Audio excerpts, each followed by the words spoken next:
Zion. Tikadona tinosimuka kama Zion. Mount Zion music. Chinangwa changu kudya pamwe chete na Machinda. Zviri kuti kwehana moyo mune ninga. Unzi kusina muna mato seri ndekwerinda.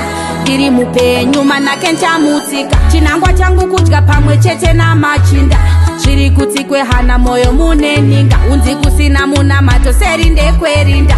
Ndiri mupenyu manake nchamutsika. Chiigino agenda totuna toenda. Apashandi mazita panodiwa tarenda. Bikangoma timani sigine woisa.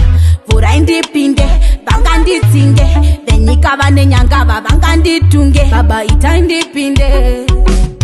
Chinangwa changu kudya pamwe chete na Machinda.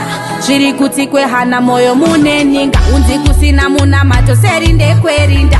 Ndiri mupenyu manake nchamutsika. Chinangwa changu kudya pamwe chete na Machinda. Zviri kuti kwehana moyo mune ninga. Unzi kusina muna mato seri ndekwerinda.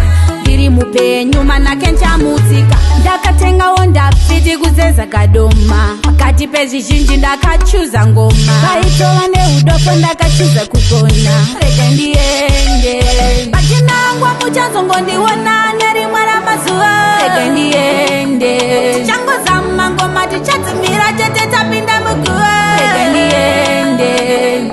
Chinangwa changu kudya pamwe chete na Machinda.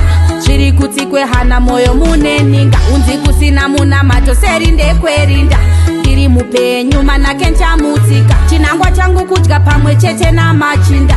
Zviri kuti kwehana moyo mune ninga. Unzi kusina muna mato seri ndekwerinda.